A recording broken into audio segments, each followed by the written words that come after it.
les grabo un video Zoom, lo que más les guste, y se los mando. Perfecto, igual está grabando. Dale, bueno, muy buenas tardes. Bien, les damos la bienvenida nuevamente a nuestro ciclo de charlas Parasitología en la Nube, organizado por la Asociación Parasitológica Argentina.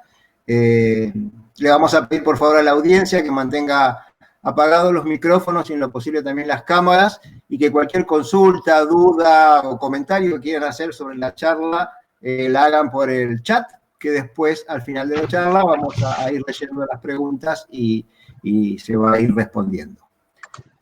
Bueno, dicho esto, queríamos decirles que tenemos hoy el placer de contar con una charla desde otra perspectiva. Hoy la vamos a ver más desde la perspectiva del hospedador, a diferencia de lo que hemos venido viendo hasta ahora, porque es una charla acerca de diferentes aspectos de inmunología relacionada a los parásitos. La charla de hoy estaba programada para ser dada por la doctora Marisa Fernández, del Instituto de Estudios de la Inmunidad Hormonal, y la doctora Graciela Santillán, del Instituto Nacional de Enfermedades Infecciosas ANLIS, Carlos Malbrán. La doctora Santillán nos avisa que está sin luz en su casa, así que vamos a ir viendo sobre la marcha si logra conectarse. Pero bueno, si no lo logra, tenemos programada otra charla de ella para más adelante, así que no nos la vamos a perder. Muy bien, dicho esto, muchas gracias Marisa por aceptar, por venir y compartir con nosotros su trabajo. Es un placer muy grande y ya te dejo el lugar para que empieces con tu charla cuando quieras. Bueno, ante todo, muy buenas tardes a todos ustedes. Muchísimas gracias a esta comisión de APA por invitarme. Siempre es un placer poder venir a charlar de lo que uno hace y tratar de aportar mi granito de arena. Así que, bueno, vamos a empezar. Les pido un minutito que ya comparto la pantalla y así podemos empezar.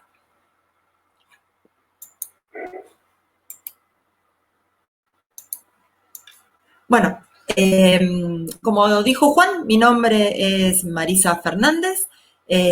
Soy docente de la UBA, investigadora del CONICET, y estos son los mails de contacto por si alguno de ustedes necesita algo, tiene alguna inquietud, siéntase totalmente libre de contactarme, simplemente con que pongan en el asunto del mail, que es debido a la charla esta de APA, ni bien pueda, le va a ser un gusto responderles.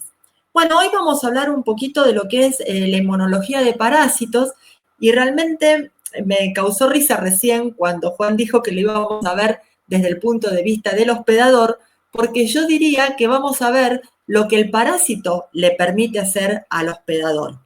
En realidad, la inmunología que se monta, la respuesta inmunológica que se monta contra un parásito, ya sea un protozoario o un helminto, está muy condicionada por las características de este parásito y por lo que el parásito le permite hacer al huésped infectado. La realidad es que los parásitos han evolucionado junto con los hospedadores de un modo maravilloso, y la mayoría de ellos suele o tiende a hacer infecciones crónicas, evadiendo o modulando la respuesta inmune. Así que para los que hacemos inmunología, trabajar con parásitos es todo un desafío. Antes de entrar en el tema de parásitos en sí, a mí me gustaría mostrarles un poquito cómo es la respuesta inmunológica, y que hay que tener siempre en cuenta que es un balance muy fino y muy delicado entre lo que es una etapa protectiva y entre lo que puede degenerar hacia un proceso patológico. Y yo creo que lamentablemente hoy tenemos un caso muy a la vista en esta pandemia, donde la infección por un virus termina teniendo consecuencias muy graves, no por la infección viral en sí, sino por la respuesta inflamatoria que genera el hospedador. Entonces, vamos a tratar de focalizarnos primero en qué es una respuesta inmunológica y cómo se desencadena esta respuesta. Lo primero que tenemos que tener en cuenta es que cuando un patógeno nos infecta, Para que se desencadene una respuesta, primero tiene que ser reconocido como algo no propio, como algo extraño. Una vez que se dio ese primer paso, el sistema inmunológico tiene que tratar de elucidar qué tipo de patógeno nos está infectando. Y cuando yo digo qué tipo de patógeno es si yo estoy hablando de algún microorganismo intracelular, si estoy hablando, por ejemplo, de un patógeno extracelular como puede ser un helminto, o también si estoy hablando de microorganismos como pueden ser bacterias, ¿sí? Pero que tengan un comportamiento extracelular. Entonces, dependiendo el tipo de patógeno, va a ser la respuesta inmunológica con un mecanismo efector que ella considere adecuado que se va a poner en marcha. Que se va a poner en marcha con un determinado objetivo. Y ese objetivo va a ser generar una inmunidad esterilizante, es decir, erradicar completamente la infección y a la vez generar memoria, es decir, dejar esos mecanismos latentes para que ante una segunda infección la reacción de esta respuesta pueda ser mucho más efectiva y más rápida. Lamentablemente esto no siempre se logra. Entonces, cuando nosotros tenemos una infección producida por un patógeno intracelular, como por ejemplo en el caso de los parásitos podría ser un protozoario, como puede ser una Leishmania major, como puede ser el Trypanosoma cruzi, como son ciertos estadios de Plasmodium, la respuesta que se va a poner en marcha es aquella respuesta que uno dice que tiene un perfil de tipo T helper 1. Estos perfiles son perfiles inflamatorios con una gran cantidad de células fagocíticas y fenómenos apoptóticos que van a tender a erradicar todas las células que estén infectadas por estos patógenos. Ahora bien, ¿qué sucede cuando yo tengo, por ejemplo, un helminto? Ahí se va a poner en marcha lo que se conoce como un mecanismo de tipo helper 2, es decir, un mecanismo rico en anticuerpos que facilite algún otro mecanismo efector, que ya lo vamos a ver a lo largo de esta charla, para expulsar a este helminto.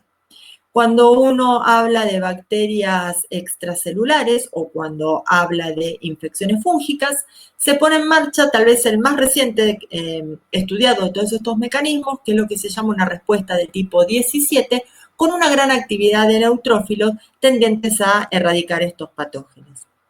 Llega un momento en el cual esta respuesta tiene que regularse y hay células que se encargan de esta regulación, porque si no sucede esta regulación, entramos en una etapa patogénica.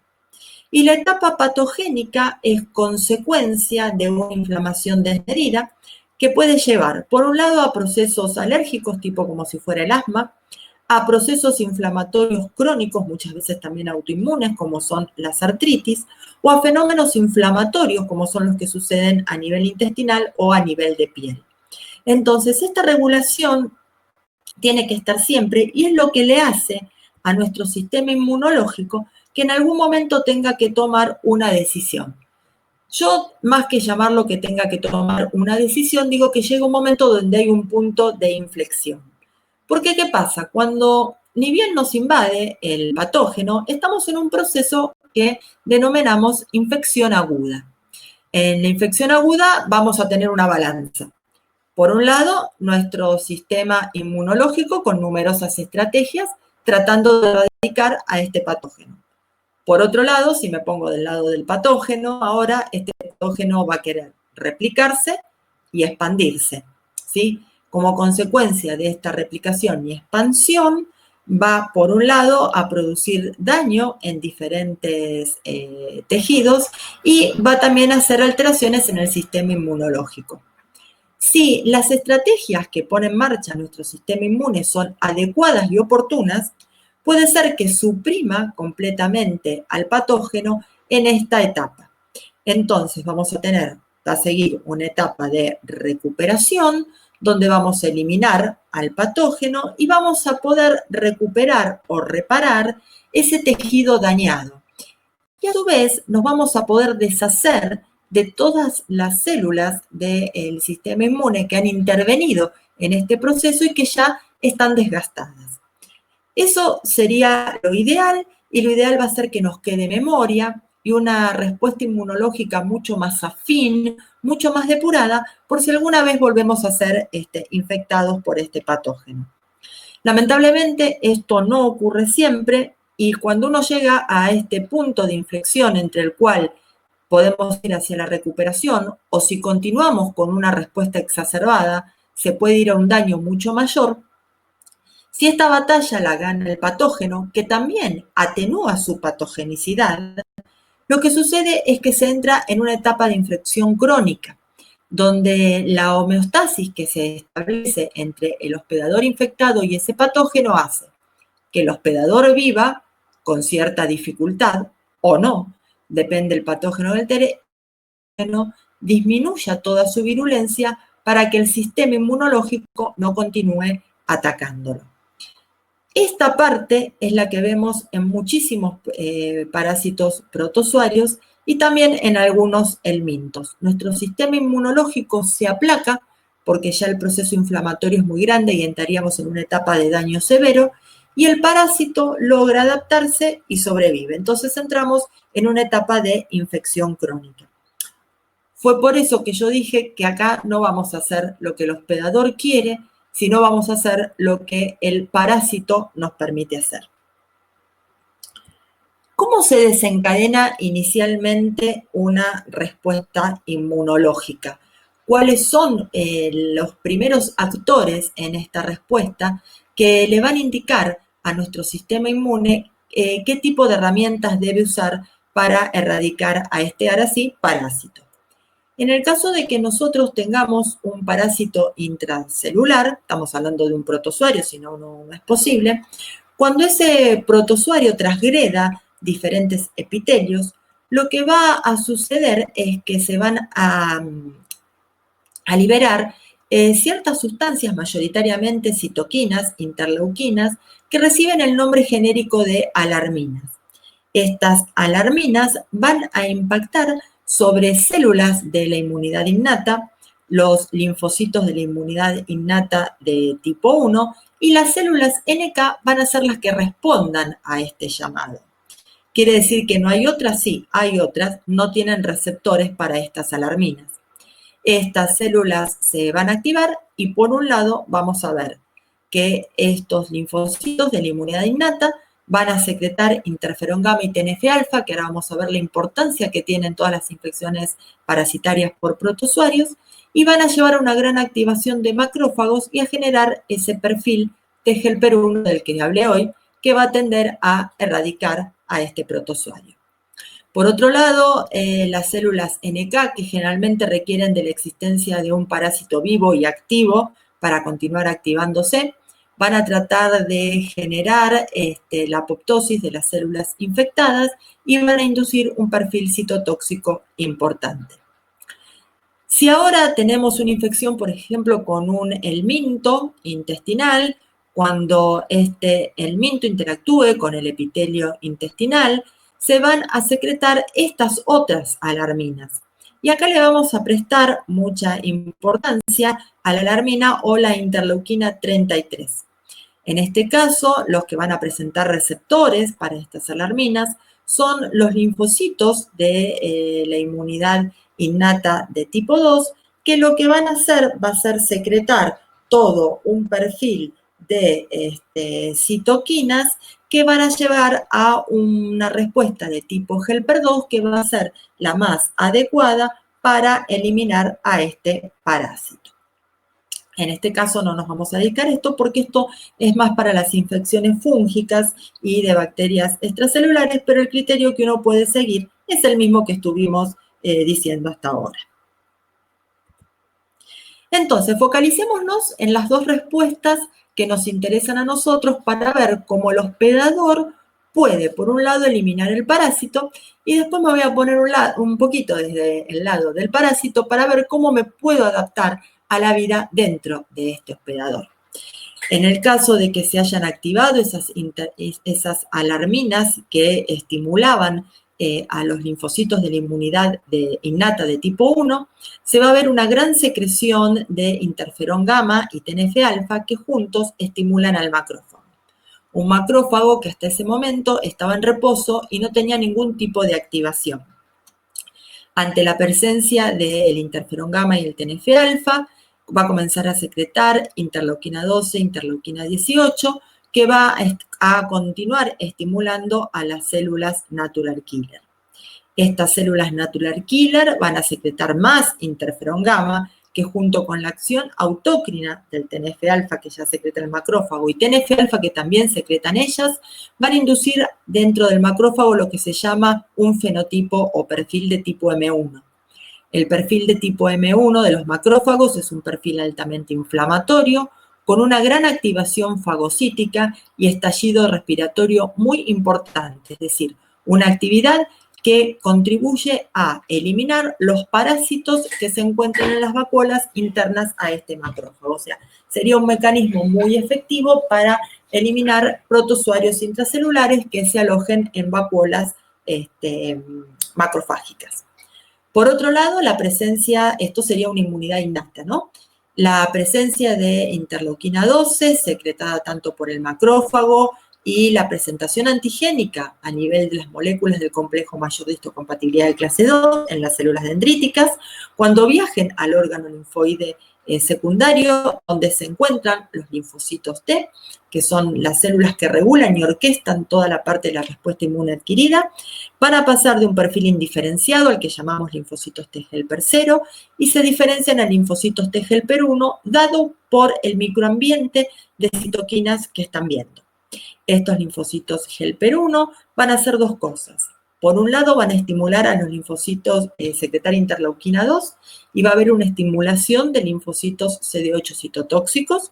Por otro lado, van a secretar más interferón gamma que va a contribuir a activar al macrófago en este perfil que llamamos M1 y que lo vemos dibujado acá abajo, que es altamente inflamatorio. Entonces, la respuesta citotóxica de los linfocitos CD8, sumado al perfil M1 de estos macrófagos, tendría que colaborar a erradicar estos patógenos intracelulares.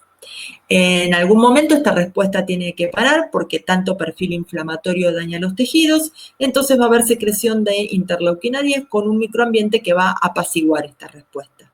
Nada nos garantiza que en ese tiempo hayamos logrado deshacernos de este protozoario. Por otro lado, habíamos dicho que si ahora teníamos la invasión por un helminto intestinal, por ejemplo, se iban a secretar alarminas que lo que van a hacer es inducir a estos linfocitos innatos de la inmunidad de tipo 2. Esto va a llevar a que los basófilos estén muy activados por las citoquinas que se secretan y vamos a tener por parte del basófilo una gran producción de interleuquina 4. Esta interleuquina 4 va a hacer que cuando la célula dendrítica llegue al ganglio y presente en clase 2, ese linfocito T0 indiferenciado que orquesta la respuesta, ahora se diferencie hacia un linfocito de tipo helper 2, donde va a haber una gran secreción de interleuquina 13 e interleuquina 4, una gran activación de linfocitos B en la colaboración TB con una amplia producción de anticuerpos. Estos anticuerpos vamos a ver que van a luego interferir en mecanismos efectores para lograr expulsar este verme, por ejemplo, intestinal. Al mismo tiempo, el macrófago ahora va a adquirir lo que se llama un perfil de tipo 2 o M2, que es un perfil netamente reparador, donde vamos a ver que se van a ir mejorando los tejidos que han sido dañados, se van a ir eliminando las células apoptóticas y es un perfil antiinflamatorio.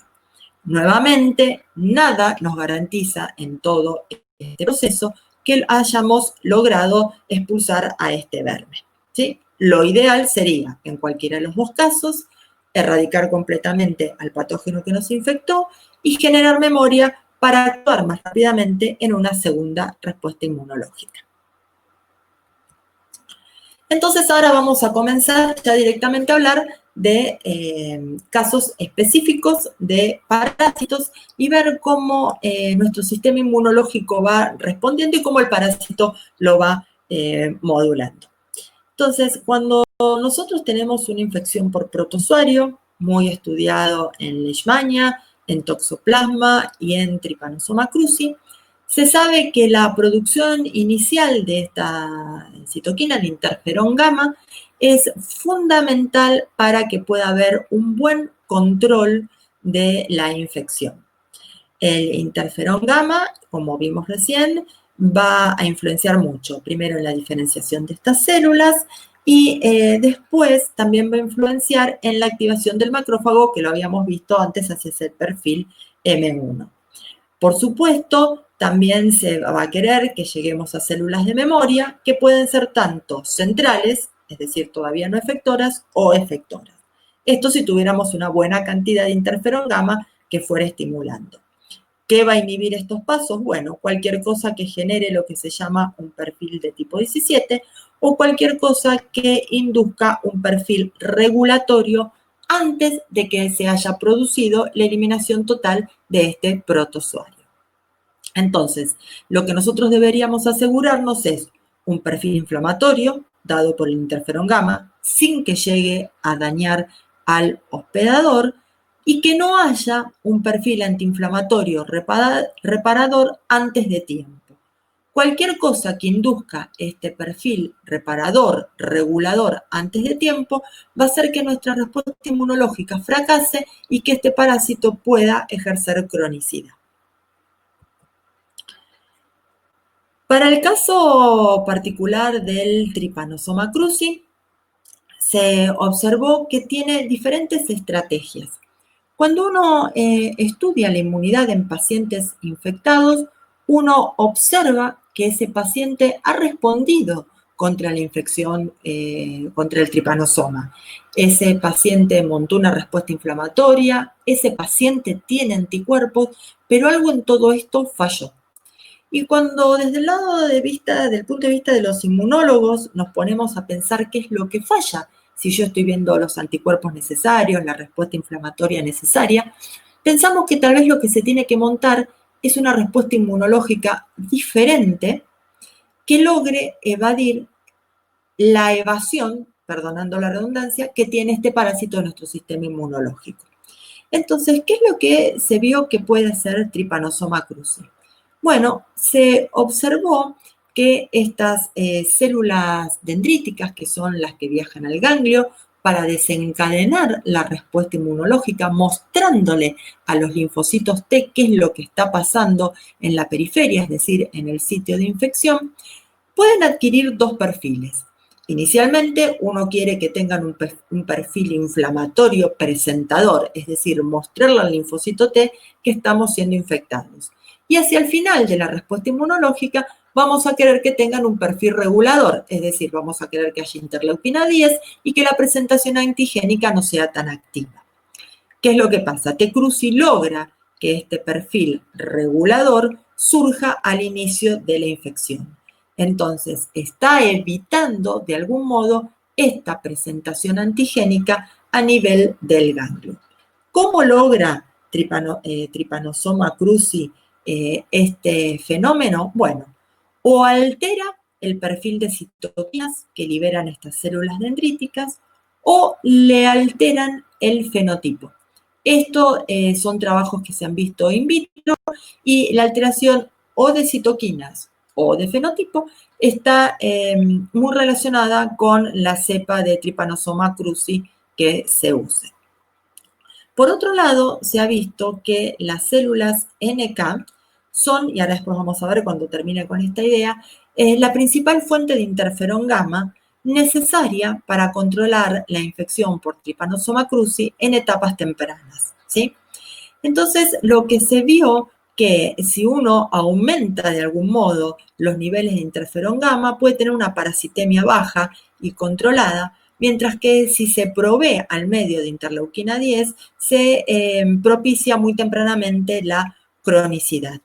Por otro lado, también se vio que bebitos con infección congénita por Trypanosoma cruzi ya tienen un perfil alterado de estas células NK. Es decir, son funcionalmente más tolerogénicas y fenotípicamente diferentes a una célula activa. Por otro lado, la ausencia de interferón gamma estaría impidiendo el switch de isotipo hacia la forma IgG, que es fundamental la presencia de anticuerpos neutralizantes para cuando la forma tripomastigote se encuentra en sangre, y así, si hubiera anticuerpos, es neutralizada, opsonizada y se evita la invasión de nuevas células. Por otro lado, también se vio en la infección por Trypanosoma cruzi que es muy importante la presencia de una forma de linfocitos T, denominados gamma delta, que a diferencia del linfocito T que encontramos en el ganglio, es el linfocito que se encuentra en la periferia, sobre todo a nivel de mucosas, y que tiene mecanismos totalmente diferentes a los que tiene el linfocito que hace el reconocimiento antigénico. Estos linfocitos, que son o eran al menos más considerados parte de la inmunidad innata que de la inmunidad adaptativa, en realidad están en una zona gris, también serían una fuente importante de interferón gamma para poder controlar la infección por Trypanosoma cruzi a etapas tempranas. ¿Y por qué decíamos que las células NK son una fuente importante de interferón gamma? Porque justamente habíamos visto que para adquirir este perfil M1 del macrófago, que va a ser este perfil fagocítico e inflamatorio, no solamente es necesaria la acción de TNF-alfa endocrina y autócrina, autócrina y que lo provean otras células de TNF-alfa, sino también es necesario el interferón gamma que proviene de las células natural killer. ¿Qué sucede en Leishmania? En Leishmania nosotros tenemos que, según la especie de Leishmania que está infectando a un hospedador, podemos tener dos situaciones, básicamente, hay más, pero vamos a dividirlo en dos para hacerlo más sencillos, dos situaciones, dos patologías diferentes.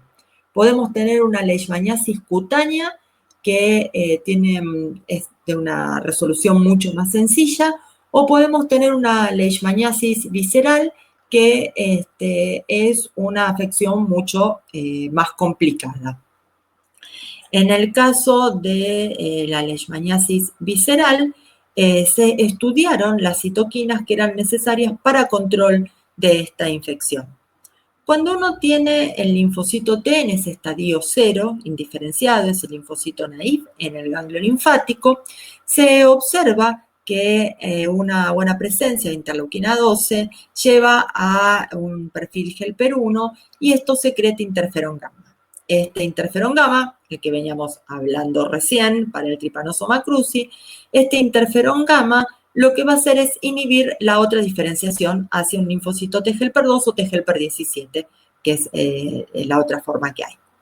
Ahora bien, si este ambiente es rico en interleuquina 4, tengo una diferenciación hacia helper 2, se secreta interleuquina 4, 13 y 5 e inhiben la diferenciación hacia helper 1. Lo que se vio en diferentes ensayos, trabajando con ratones C57, que tienen un bagaje genético que les permite montar una buena respuesta de tipo helper 1, es que desencadenaban niveles muy altos de interferón gamma y con eso lograban controlar la infección por Leishmania mayor. Mientras que si yo inhibía, por ejemplo, bloqueando con un anticuerpo la producción de este interferón, no se controlaba la infección. Cuando ahora yo infectaba ratones Balcé con Leishmania mayor, los ratones Balcé generan de por sí una respuesta de tipo helper 2, naturalmente. Entonces había una alta concentración de interleuquina 4, justamente la que impide el perfil helper 1, y no se logra controlar la infección.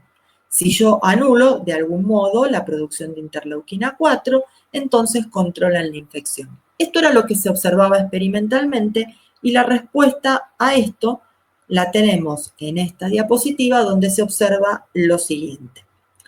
Y esto que observamos es un poco lo que hace también T. cruzi, de inducir un perfil, en vez de ser activador de células dendríticas, un perfil torerogénico.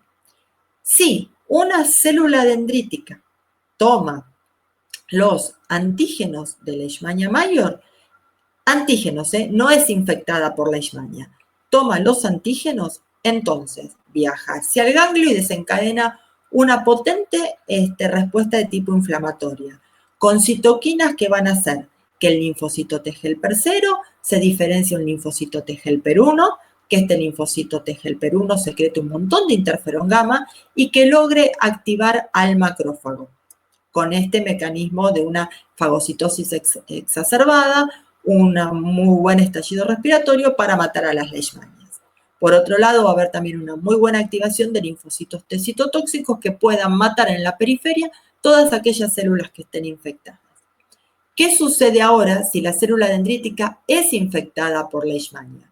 Si la célula dendrítica es infectada por leishmania, ya no voy a tener secreción de citoquinas inflamatorias, sino que voy a tener una secreción de interleuquina 10, lo cual genera un perfil tolerogénico. Entonces voy a tener linfocitos reguladores de la respuesta, que lo que van a hacer es generar un perfil M2 de macrófago, ese perfil reparador, donde no va a haber estallido respiratorio, y por otro lado van a influenciar sobre los linfocitos T citotóxicos para que ellos vayan hacia un camino de linfocitos exhaustos que van a ser luego depurados. Entonces, leishmania modula el perfil de estas células dendríticas que son claves para la presentación antigénica y el desencadenamiento de la respuesta inmune adaptativa. Vamos a ver otro caso de protozoarios. El caso de, y cómo influye la presencia del interferón gamma. El caso del Toxoplasma gondii. ¿Qué se observa experimentalmente? Bueno, las evidencias experimentales que teníamos era que un gran aumento de interleuquina 12 y de interferón gamma en ratones infectados era lo que se observaba en ratones infectados. Estos ratones tenían sobrevida cuando se los comparaba con ratones que tenían deficiencia en interleuquina 12. Por otro lado, se veía que al haber deficiencia en interleuquina 12, también había deficiencia en interferón gamma y que los ratones knockout en interferón gamma morían rápidamente por la infección por Toxoplasma gondii. Ahora bien, ¿qué es lo que sucede? ¿Cuál es la explicación a esto? La explicación es nuevamente este perfil del macrófago hacia tipo M1. En la etapa inicial de la infección por Toxoplasma gondii, donde tengo que controlar a los taquizoitos, es muy importante la destrucción de los taquizoitos por macrófagos inflamatorios muy fagocíticos. Esa etapa luego me llevaba hacia un perfil de tipo helper 1, un perfil que luego se irá apagando lentamente, pero con interferón sostenido para que se pueda formar el quiste. Quiste que revertirá solamente en caso de inmunosupresión cuando yo elimine este interferón del medio. Pero los protozoarios no son nada más hemoparásitos o tisulares, sino que también tenemos protozoarios a nivel intestinal. Y cuando uno está hablando de cualquier infección a nivel intestinal, tiene que tener en cuenta la gran variedad de microbiota que uno tiene a este nivel. Y acá se observó un switch en los parásitos que nos infectaban a nivel intestinal, ya sea por los cambios alimenticios, sea por las políticas sanitarias. Se observó que los helmintos intestinales comenzaban a disminuir en frecuencia y aquellos protozoarios intestinales que eran considerados oportunistas ya dejaban de serlos para tener infecciones más frecuentes. Entonces, estos cambios en la alimentación, tomar antibióticos, cambios de hábitos en general, cambios higiénicos, llevan a un cambio en la microbiota y ahora nos llegan a plantear cuál es nuestra relación con otros tipos de parásitos como pueden ser Blastocystis, Giardia, Entamoeba y Cryptosporidium. ¿Qué se observa en el caso de Cryptosporidium? En el caso de Cryptosporidium parvum, lo que se ve es que la microbiota, que no es simplemente bacteria, en la microbiota tenemos flora bacteriana y muchos otros microorganismos. La parte bacteriana de esta microbiota sería protectiva. ¿Por qué? Porque estaría estimulando Toll-like receptor que hay a nivel de la mucosa intestinal de tipo 2, 4 y 9 a través de motivos PAMS que tienen estas bacterias y vía el conector MINDIN88 estaría estimulando el factor NF-κB para transcripción de citoquinas de tipo proinflamatorias. Tendríamos una respuesta inflamatoria de tipo helper 1 por una secreción tardía de interleuquina 10, que sería regulatorio. Entonces, esto trataría de controlar la infección por criptosporidium. Cuando uno estudia el caso de las entamoebas, lo que se ve es que la proporción de bacterias que hay en esta microbiota es la que determina que uno pueda desencadenar una muy buena secreción de interleuquina 17 que reactiva a los neutrófilos y que ayuda a eliminar la entamoeba. En el caso de blastocistitis, lo que se ve es que se monta una respuesta de tipo Helper 2 totalmente antiinflamatoria, y para el caso particular de la Giardia, lo que se ve es que puede haber alteraciones en el biofilm que genera esta microbiota en el intestino a través de enzimas que secreta esta Giardia, como son cisteín proteasas, y entonces ellas invaden. Al romper este biofilm no solamente invade Giardia, sino que la microbiota también invade. Al invadir la microbiota se desencadena una respuesta inflamatoria que va a ser contra la microbiota, pero también va a ser contra Giardia. Por otro lado, se observa que la proporción de diferentes especies de Lactobacillus pueden llevar a un clearance de la Giardia, como así también a una deficiencia en la adhesión parasitaria. Muy bien, yo cuando empezamos les había dicho, a veces uno desde el punto de vista de la inmunología empieza a pensar si no tendría que plantearse que la respuesta inmune sea una respuesta inmune diferente. Entonces, en nuestro laboratorio lo que intentamos hacer fue tomar dos productos naturales. El primer producto natural es un producto que viene de bacterias, que los llamamos superantígenos y que son inmunomoduladores muy potentes, extremadamente potentes. Tan potentes que producen shock tóxico, o sea, nadie quiere que haga eso.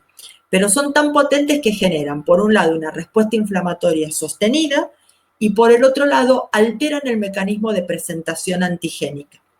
Entonces, tomamos un superantígeno que produce el Staphylococcus aureus, lo mutamos en un sitio crítico para su actividad productora de shock tóxico y nos aseguramos, midiendo afinidad con diferentes receptores del sistema inmunológico con los que actúa este superantígeno mutado, esa afinidad ya no existiera. Después lo probamos en un modelo in vivo en ratón y lo que se observó en ese modelo in vivo en ratón era que se producía estimulación de células que luego producirían el shock cuando ese superantígeno era wild type, pero cuando ese superantígeno había sido mutado, esta estimulación no era significativamente diferente comparada con un control basal. Después nos aseguramos que si bien no iba a producir shock tóxico, sí tuviera capacidad inflamatoria a nivel de los macrófagos, es decir, perfil M1.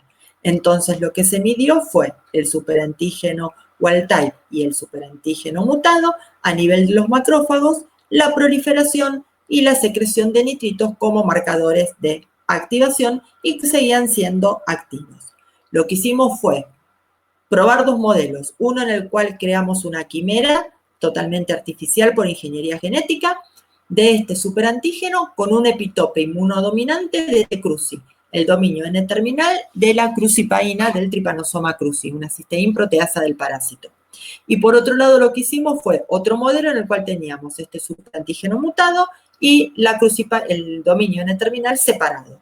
Y vimos si había alguna diferencia, si eran protectivas, poniendo las moléculas por separadas o usando esta quimera.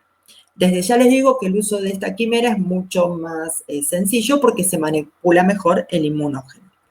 Entonces trabajamos en un modelo agudo con ratones C3H, en el cual lo que hicimos inicialmente fue suministrar la quimera y ver que solita tenía una propiedad inmunoestimulatoria porque aumentaba significativamente, medido por ELISA, el título de anticuerpos específicos del isotipo IgG. Y cuando evaluamos qué tipo de inmunoglobulinas tenía, vimos que esas inmunoglobulinas se ubicaban hacia un perfil de tipo Helper 1, ya que la inmunoglobulina del isotipo IgG2A prevalecía. Por otro lado, fuimos a ver cómo era la respuesta celular cuando administrábamos esta quimera sin ningún adyuvante y vimos que daba una reacción de hipersensibilidad retardada muy favorable, pero que no se diferenciaba significativamente del control. Sin embargo, sí había una respuesta celular y era una respuesta de memoria. Cuando ejercimos un plan de inmunización con esta quimera y luego se hizo el desafío al día 30 después de la inmunización con parásitos de la cepa Tula-1, lo que se observó era que en el pico de parasitemia sí había una respuesta inmune diferencial. No obstante, la parasitemia total, medida como el área bajo la curva, no era significativa. Entonces pensamos que teníamos una molécula que en sí tenía propiedades inmunoestimulatorias, sin ningún adyuvante. Entonces, si a esto le agregábamos un adyuvante, ¿qué podía pasar? Lo que se observó fue que con el agregado de adyuvante, ya fuera que se usara la quimera o las dos moléculas separadas, el superantígeno mutado y el inmunógeno, obteníamos antígenos específicos, anticuerpos específicos que no diferían entre sí, una respuesta helper 1 que no difería entre sí, y ahora ya teníamos, en este caso, podíamos ver que si nosotros tomábamos estos anticuerpos y poníamos en un medio de cultivo células Vero y poníamos estos anticuerpos junto con tripomastigotes, los tripomastigotes no eran capaces de infectar las células Vero, es decir, podían neutralizar la infección. Y por otro lado, ahora ya teníamos una reacción de hipersensibilidad retardada que era significativa respecto del control basal, es decir, una buena respuesta celular. Avanzamos un poquito más y dijimos, bueno, ¿será debido este comportamiento diferencial al adyuvante, que es este que estamos poniendo acá, o a la presencia de este superantígeno mutado? Lo que hicimos entonces fue tomar simplemente la parte de inmunógeno, es decir, de crucipaína, y tomar el adyuvante y hacer el ensayo de desafío, es decir, un plan de inmunización por un mes, y luego inocular con tripomastigotes de la cepa Tula-1 y hacer el ensayo de parasitemia. Lo que se observó fue una parasitemia totalmente disminuida respecto del basal, ya sea tanto en el pico de parasitemia como el área total bajo la curva, pero también lo que vimos fue que el superantígeno con este plan de inmunización lograba la diferencia con el basal, mientras que aquella molécula que no tenía superantígeno no logró hacerlo. Este estudio continuó y ahora ya estamos analizando con resultados muy promisorios qué es lo que sucede en la etapa crónica donde no estamos detectando carga parasitaria por qPCR a los 180 días post-infección. Perdón, me fui para atrás en una parte. Bueno, y ahora nos toca el turno de el otro grupo importante de parásitos, de lo que son los helmintos. Los helmintos son gusanos y generalmente uno comienza a hablar de estos gusanos, son también muy diversos, hay nematodes, hay platelmintos, y uno siempre piensa en los parásitos intestinales. También hay tisulares.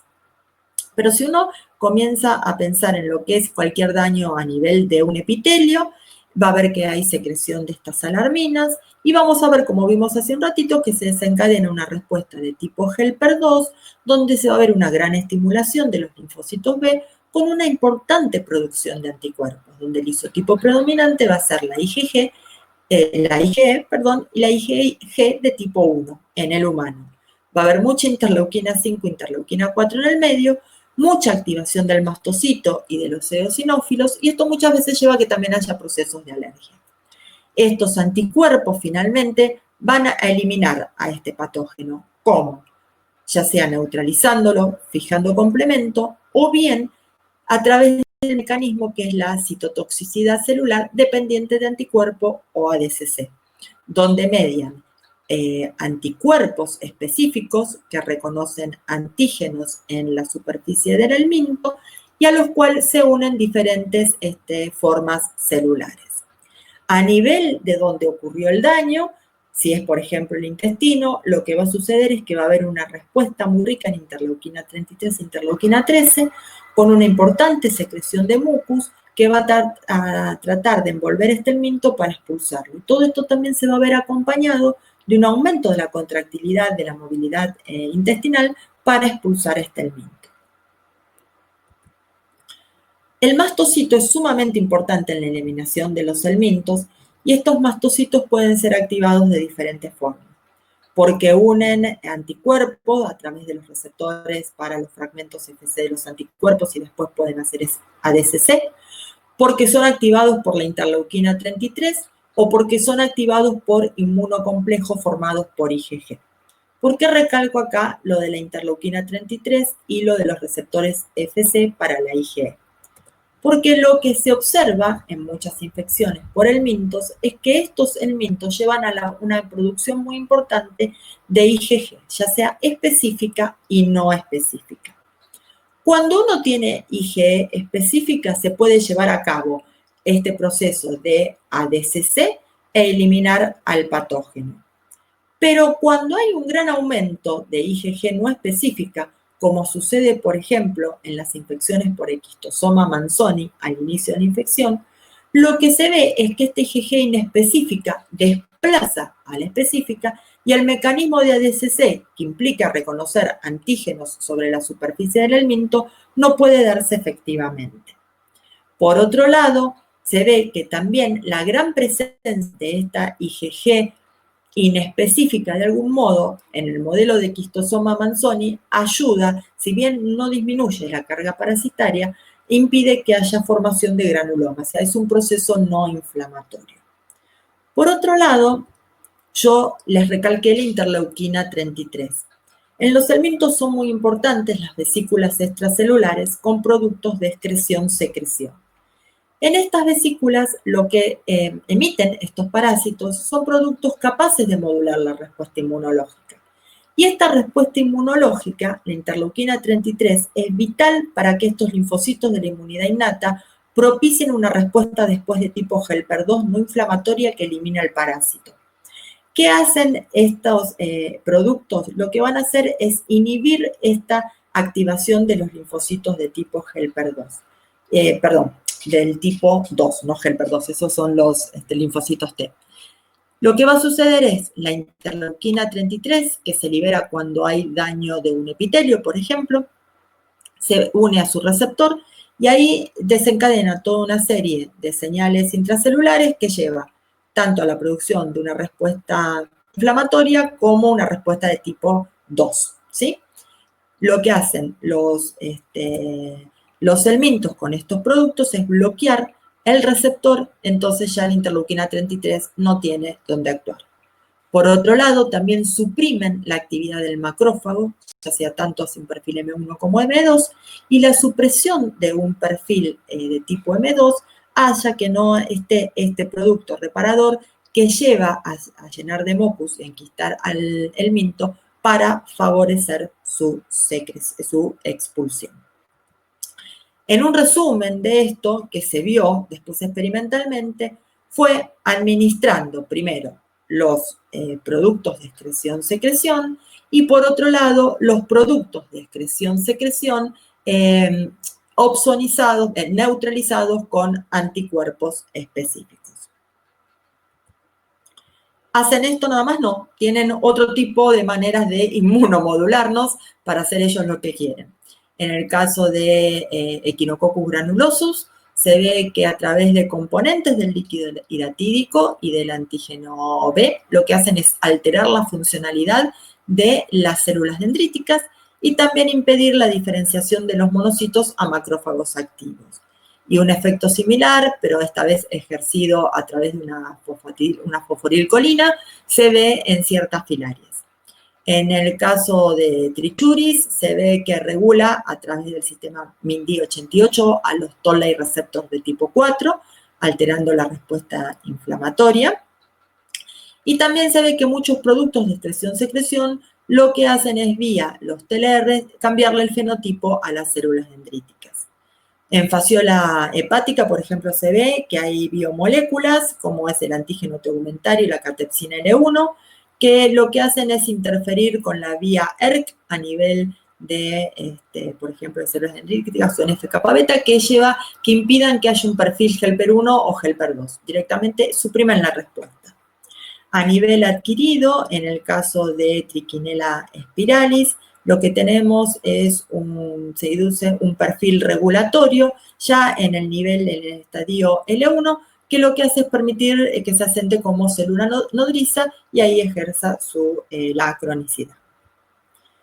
Esto sería una especie de resumen de lo que están haciendo los helmintos. Los helmintos, por un lado, lo que puede hacer es secretar homólogos del interferón gamma, pero que no tengan una actividad sobre los linfocitos, secretar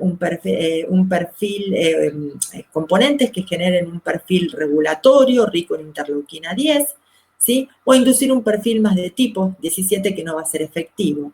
Por otro lado, pueden utilizar diferentes medios para bloquear, como veíamos que bloqueaban en la acción de la interleuquina 3, de los linfocitos de la inmunidad innata de tipo 2. Y por otro lado, pueden interferir o alterar la activación de los linfocitos B, por ejemplo, promoviendo la secreción de numerosas inmunoglobulinas que no sean específicas, como lo vimos en el caso de la IgE.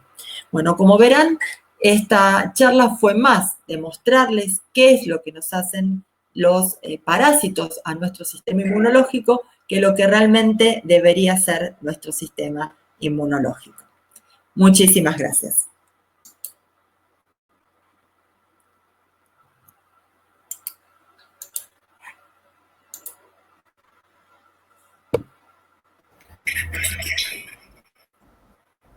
Bueno, muy bien, muchísimas gracias también por la charla, muy interesante. Lo primero que me surge es que me quedo muy tranquilo de saber qué ejército tenemos adentro defendiéndonos de tantas cosas. Por ahí, para los que estamos a otro nivel de la complejidad biológica, son cosas nuevas, pero bueno, también es impresionante cómo se refleja a un nivel tan micro lo que nosotros vemos a niveles macro de sinergia, de mecanismos compensatorios que pasan por ahí a nivel ecológico en un ecosistema. Los flujos que mostraste, ese tipo de cosas, me voy a recordar eso, y me llamó bastante la atención. Yo te puedo hacer una pregunta. Sí. Nosotros actualmente trabajamos con peces y encontramos parasitismo, poliparasitismo absolutamente normales. Muchas veces 20, 30 especies de helmintos en un único hospedador. Y eso puede producir algún tipo de saturación del sistema, digamos, que por la energía que se utiliza en montar semejantes respuestas. El hecho de que tengan muchos parásitos diferentes ¿es perjudicial para la respuesta inmunológica? Yo te respondo con lo que sé en humanos. Los sistemas en lo que somos vertebrados, el sistema inmunológico en vertebrados guarda similitudes, pero muchas otras no. Cuando uno hace una estimulación con diferentes antígenos, ¿no? Porque si vos tenés 30 parásitos diferentes, vamos a pensar que vos estás teniendo 30 antígenos diferentes. Es una simplificación muy, muy grosera, ¿no? Vos en realidad no. Vos estás estimulando diferentes clones de linfocitos T. Supongamos uno por antígeno. ¿Sí? Es más de uno, pero vamos a hacerlo lineal, uno por antígeno.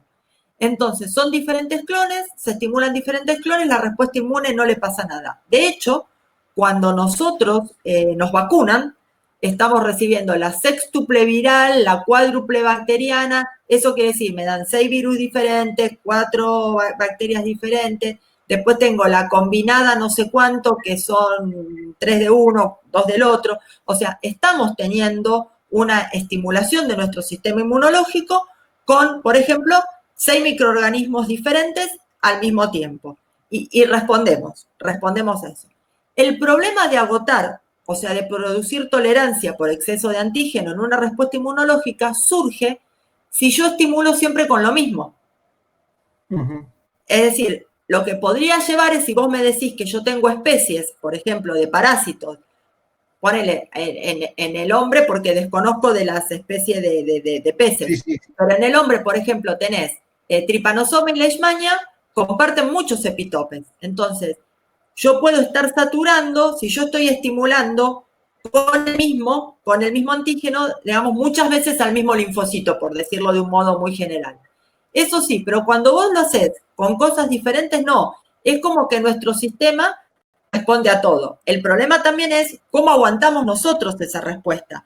Porque vos verás que cuando a un nene lo llevamos a vacunar, después levanta fiebre, está decaído. O sea, el problema es qué desencadena esta respuesta. Porque sí, una activación exacerbada con diferentes antígenos, más que apagar a nuestro sistema, lo que puede hacer es hacerlo entrar en esa etapa que no regule. Y el no regular, una gran producción de citoquinas, nos lleva a un proceso inflamatorio severo y ahí es donde podemos tener un problema. Está bien, gracias. Sí, porque me llevaba a pensar desde el punto de vista humano, porque varias veces he escuchado, leído, pero bueno, por ahí desde el desconocimiento, que en el primer mundo los chicos sobre todo suelen tener más alergias y ese tipo de enfermedades por no estar expuestos a tantos parásitos como en África, por ejemplo. Como que al revés, al estar relajado el sistema inmunológico contra parásitos, ocupa su tiempo en este tipo de reacciones. No sé qué hay de cierto en eso. Sí, pero ese caso sí te lo puedo explicar porque es diferente. Por ejemplo, los chicos del África, que debido a las condiciones sociosanitarias, ¿no?, a las que están expuestos, ellos saturan su sistema con el mismo antígeno. Por ejemplo, no sé si habrá, pero ancilostoma, que puede penetrar a través de la piel de un nene que ande descalzo, porque no hay calzado. Entonces vos tenés la estimulación desde muy pequeño. Esa estimulación desde muy pequeño puede llevar a una inducción de tolerancia, que sería lo mismo que le hacen a una persona alérgica cuando para tratar de que esa persona no sea alérgica, la tratan de desensibilizar dándole muchas veces ese antígeno por parche o como sea. Entonces, en ese caso está sometido siempre al estímulo del mismo parásito.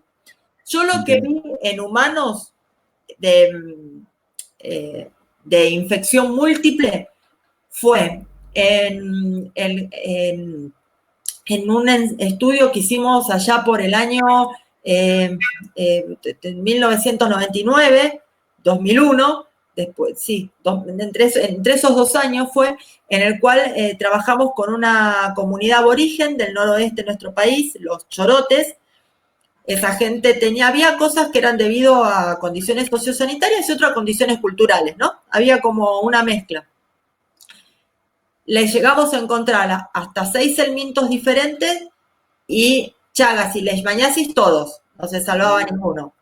Eosinofilia, niveles de anticuerpo altísimos, tenían una respuesta inmunológica muy florida, pero eran todas cosas diferentes, pero tal vez muy probablemente esa gente con ancilostoma, digamos, que van teniendo contacto continuamente, logren no generar niveles, digamos, no tener esos procesos alérgicos que a lo mejor lo tiene sí un chico que nunca le pasó y le pasa por primera vez. Eso sí, eso sí puede ser. Pero es siempre el mismo estímulo, por eso es que estos chicos logran como apaciguar. Bueno, muchas gracias. ¿Hay algún comentario, Matías? Acá. Daniel Tazola, es un comentario, sí, es una pregunta. Dice, hay especies de nematodes anisáquidos que mudan de larva 3 a larva 4 en la submucosa digestiva. ¿Es posible que con una batería moduladora como la que mostraste al final sea condición para el éxito de la infección de sus jugadores, tanto intermediarios como finales, o sea, tanto peces como mamíferos? Sí, yo creo que sí. De hecho, él se debe estar refiriendo a la pregunta de microbiota. La microbiota es un pequeño sistema, un nicho ecológico adentro nuestro. Y el hecho de usar componentes vivos como inmunomoduladores se está probando en la naturaleza y sí, totalmente. Habría que ver exactamente, identificar qué productos pueden servir y qué otros no, pero sí. Y se usa mucho a nivel de, bueno, acá el pez no sería, es un intermediario, no sería un vector, pero hubo estudios donde se trataba de modular a nivel de vector o a nivel de intermediario y a nivel de hospedador definitivo, pero sí, totalmente, se puede hacer, sí. Bien, si alguien más quiere hacer una pregunta, ahora que ya terminó, también se puede hacer por poniendo el micrófono. ¿Puedo hacerla? Sí, Graciela. Hola, Graciela. Hola, ¿qué tal? Buenas tardes.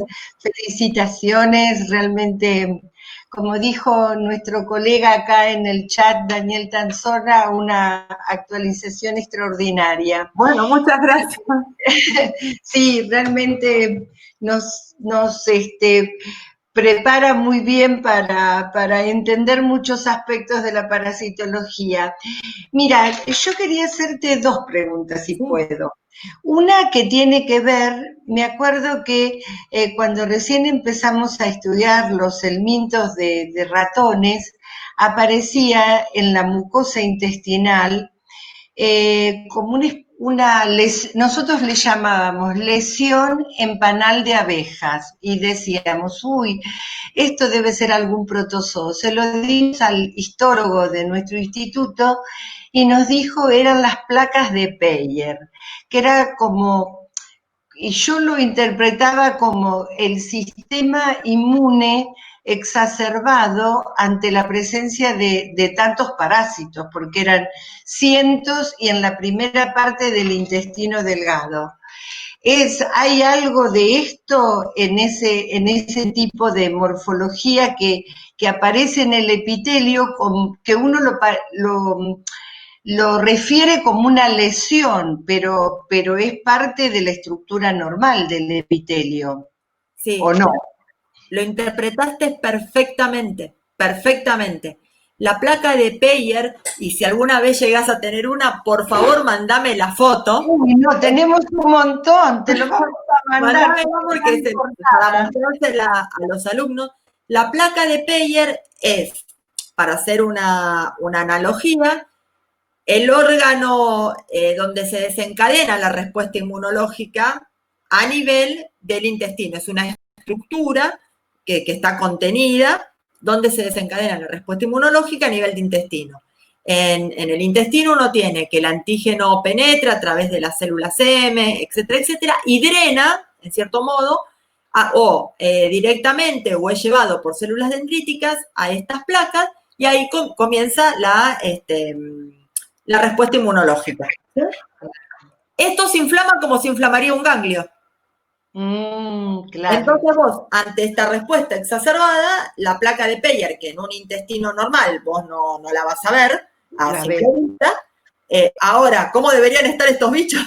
Sí, estaban terribles, claro. Y además nosotros creíamos que ahí adentro habría algún protozoo, ¿no? Intracelular y que por eso aparecía esa estructura. Y bueno, Emilio, que es un buen histólogo excelente en nuestro centro, fue el que nos dio la pauta de que no era eso y bueno, y ahí lo interpretamos de ese modo. Así que sí, te vamos a dar, porque mira, yo creo que hay un montón, pero un montón de preparados, así que nos vamos a poner en contacto y te vamos a ceder todos los que tengamos y que te vengan bien a vos. Sí, cómo no. A los chicos, cuando vos les das mucosa intestinal, se creen que es otro mundo y sobre todo ahora que estamos en esta virtualidad, que no tenemos los prácticos, la verdad poder mostrarles una placa de Peyer sería maravilloso. Bueno, bárbaro, encantadísima. Bueno, y lo otro que quería preguntarte es, yo soy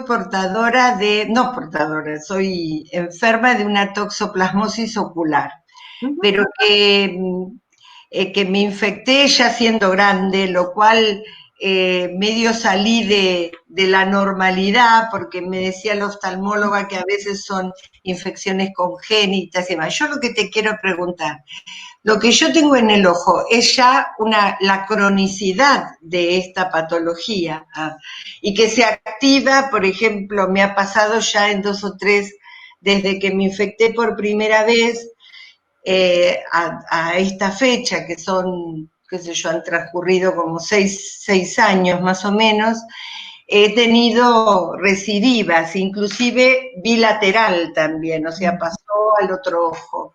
Y entonces va a ser eterno esta situación, ¿no? Sí. La cronicidad no logra desactivarse en ningún momento. No, mientras vos tengas tu sistema inmunológico fuerte, no debería pasarte nada. Ahora, el problema con la toxoplasmosis ocular es que vos a lo mejor tenés de pronto, no sé, algún estado de mayor estrés.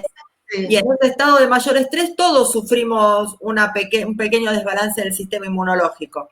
Y eso te puede llevar a que se desequilibre.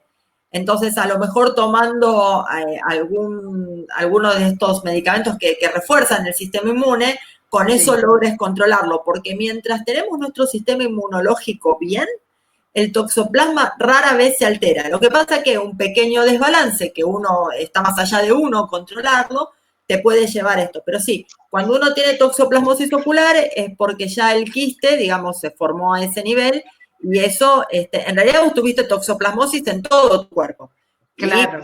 Ahí es donde se formó el quiste. Muy probablemente tengas quistes en otros lados que no te alteran tu vida, digamos, claro. Porque esa es la realidad, que no te alteran tu vida. Pero no sos el único caso. Yo conozco también un chico que se asustaron mucho, un colega mío, así que ya de chico no tiene nada, porque tenía dolores de cabeza, nada, y tuvieron la feliz idea de hacerle una tomografía y era toxoplasmosis cerebral.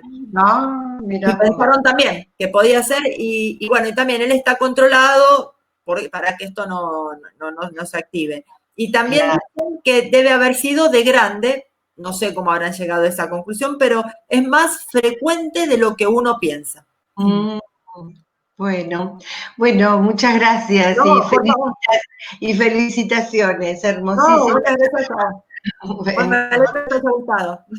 Bueno, muchísimas gracias, Graciela. Bueno, hay un par más de preguntas que voy a leer. También quería decir que en el chat, después te lo vamos a pasar, hay un montón de felicitaciones y agradecimientos por la charla. Gracias. Acá Matías Merlo, primero se ataja diciendo que él no trabaja en el tema. Bien. Pero quiere preguntar si todos los vertebrados presentan una respuesta inmune similar, un poco lo hablaste hoy con una pregunta, y cómo es la respuesta en invertebrados. Se imagina que un digeneo, por ejemplo, que tiene que pasar por un caracol, un pez y un mamífero, todas las estrategias que debe tener para evitar la respuesta de todos esos hospedadores.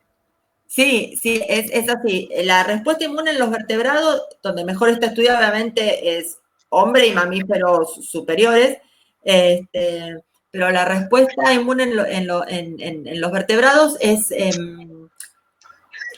comparte siempre el hecho de reconocer lo extraño, pero las estructuras, si bien uno las puede a veces hacer homólogas, no son exactamente iguales. Los invertebrados también tienen sistema inmunológico y son capaces de reconocer lo extraño. Así que sí, aquellos que tienen todo este tipo de hospedadores, hasta llegar al definitivo, tienen más de un mecanismo de evasión. O sea, son realmente muy complicados. Sí, es así como él dice.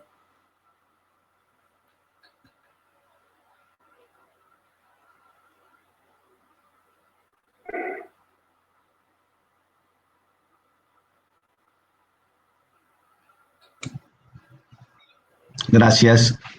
Ahí no sé si hay alguna otra pregunta. Se ve que Juan, algo le pasó. Estaba hablando sin micrófono, perdón. Gracias. Sí, hay un comentario de Marina Bernstein que dice que para complementar lo de las preguntas de Graciela de recién, que hay estudios de toxo ocular en la población de Misiones, donde hay mucha toxo de genotipos atípicos, y es muy normal adquirirla de adulto y es muy normal recaer cuando bajan las defensas. Sí.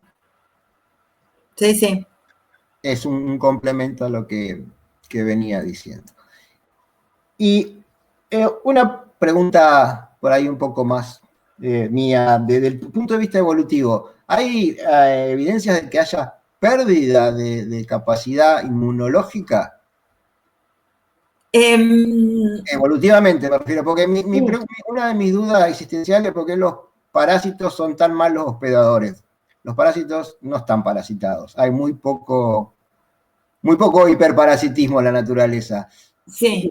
Pensaba por ahí, si por ese motivo perdieron la capacidad de defenderse de otros parásitos. Que por eso parasiten. Lo que implica que no tienen la posibilidad de defenderse y si apareciera evolutivamente un parásito, los eliminaría. Pero se me ocurre ahora.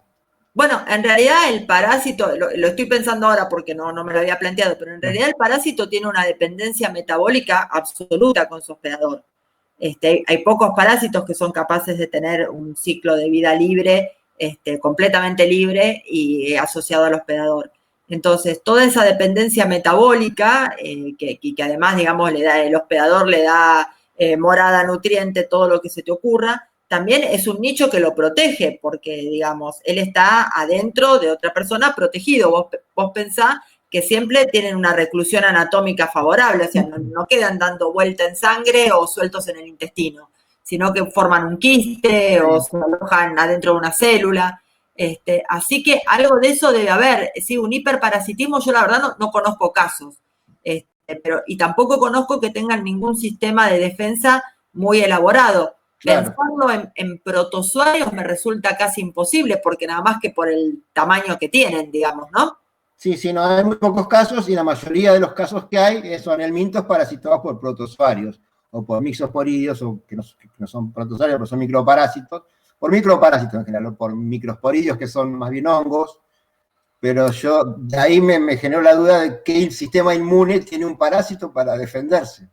No, mira, yo no te podría decir que no tienen ninguno. De esto, alguien que trabaja, que si te interesa la respuesta, es el doctor Guillermo Blanco en mi instituto, que él estudia este nivel inmunología o estudió algunas veces, a ver si él tiene algún dato sobre esto. Yo no aseguraría, no pondría las manos en el fuego diciéndote que un helminto no tiene algún sistema de defensa. Está bien. Alguna defensina, alguito, puede tener. No diría que no tiene. Bueno, te voy a escribir y te voy a pedir el contacto. Vale, sí, cómo no. Bien, acá también Daniel Tanzola dice que hay múltiples péptidos antimicrobianos y antiparasitarios en caracoles, por ejemplo, péptidos inmovilizantes de miracidios, y que hay producción de radicales libres. Es un dato muy importante, no sabía que tuvieran esa capacidad. Un poco respuesta a la pregunta de Matías, ¿no? Sí. Bueno, sí. No veo más preguntas, solamente muchas felicitaciones y agradecimientos. No, gracias a ustedes por la tarde y por dejar a uno compartir lo que ha aprendido en tantos años. Muy bien, gracias. No, por Muchas favor. Gracias. Bueno, entonces vamos a pedirle a todos que permiten el micrófono y le vamos a dar un aplauso muy fuerte a María.